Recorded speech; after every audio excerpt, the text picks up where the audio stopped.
At 4:30 a.m., the inmate is woken up bright and early in his cell. Wish read here that times might change from place to place, petitions might still be pending, and there's a phone right outside the cell. In the cell, there's a shower, a toilet, a bed, and a desk.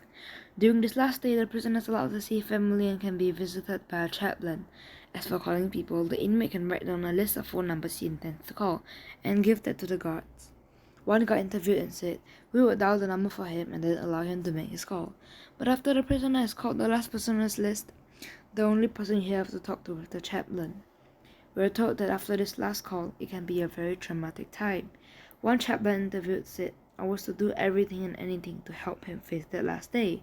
Whatever it was, writing letters, making phone calls, singing songs, listening, and listening." At 8 a.m., we said they can have visitors, but 8 a.m. is the cut-off time. After that, the prisoner is on his own. Besides having prison staff around, and of course, anyone involved in this case, should anything happen, the chaplain can still visit too. At around this time in the actual death chamber, it is very likely that the equipment will be tested. This might mean checking that the straps on the gurney work, or even checking the phone to the governor's office is working. Yup, imagine it wasn't and there was a last-minute reprise, in the form of execution as the chair. Then the electrical components have to be tested. In one case, we found the actual governor was the person who was strapped in to test if he could get out or move out of the straps. "I didn't want my staff to be kicked in the face," he remarked. 10:30 a.m. Now it's lunchtime. Yes, this is an early lunch, but let's not forget the inmate has been up for a long time already. Lunch is not special. It's not the last meal. From what we could see, it's the same old prison food. The only difference is that the prisoner gets to eat it in a private setting. Inmates will also be asked to dress in one of the smart clothes he's been given. He will be asked to take a shower before he does this. A shower at least in total privacy. He'll have already written down what he wants to eat, so the kitchen and the death house chef will be doing all the preparations. 4 p.m. the inmates will be receiving his last meal. Contrary to popular belief, inmates can't just order what they want. It makes sense because it's highly unlikely the authorities would splash out the finest Wagyu beef. In Florida, for instance, the maximum this last meal can cost is $40, but this will change from state to state. Those poor convicts over in Oklahoma only get the limit of $15, or at least when one documentary we watched was made. That is hardly enough to go crazy on the last meal. It's still good though, as one of the death house chef pointed out.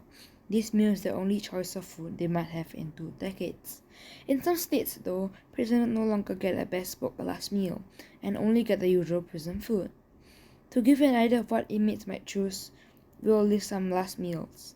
Serial killer John Wayne Gacy had 12 fried shrimps, an entire bucket of KFC, some french fries, and a load of strawberries. The man behind the Oklahoma bombing just opted for 2 pints of mint chocolate ice cream. A killer from Florida called Angel chose absolutely nothing. In some states, this will be a 5-man team, just in case there is a struggle, but that doesn't happen often. One warden interviewed who had done 89 executions said he'd only had one prisoner that was hard to deal with. The walk to the chamber in most places is just about 10 feet. The guys would usually walk right up to the electric chair. They weren't forced by the staff. By that point, they've already accepted what would happen. A former Death Watch guard told a Business Insider. Another guard in a separate interview said the same. Inmates usually act very dignified. It's a very clean composure, there's no hustling and bustling. It's not always this way, especially if the prisoner is protesting his innocence. In 2018, the BBC reported that one man in Florida was screaming and thrashing before he was executed, screaming to everyone that they were not murdering an innocent man. Doctors will usually not be at the execution because it's not in line with the code of ethics. So there will be a special team that administers the drugs. After that, the inmates will be secured again. There's about 15 minutes before the execution. Believe it or not, some inmates have got a stay, which means a call to stop the execution. During these last minutes, if that doesn't happen, the witnesses are brought into a main room and the curtains are undrawn. Some inmates might make a final statement. It depends on the state, but some prisoners might be given a few minutes, and others just allowed to make a brief statement. Kentucky gives 2 minutes, but in Pennsylvania, only written statements are allowed. Here are some fairly recent examples of last words. "I'm ready to roll, time to get this party started. My last words will be, okay, hey, it's a good way to die. Somebody needs to kill my trail attorney. I think the governor's phone is broke, he hasn't called yet." These are of course unusual ones, and most people just say their goodbye to the loved one, like "I'm truly sorry." At this point, the chaplain might just lay his hands on the Prisoner, the ward will give the signal to the executioner, and then it's time.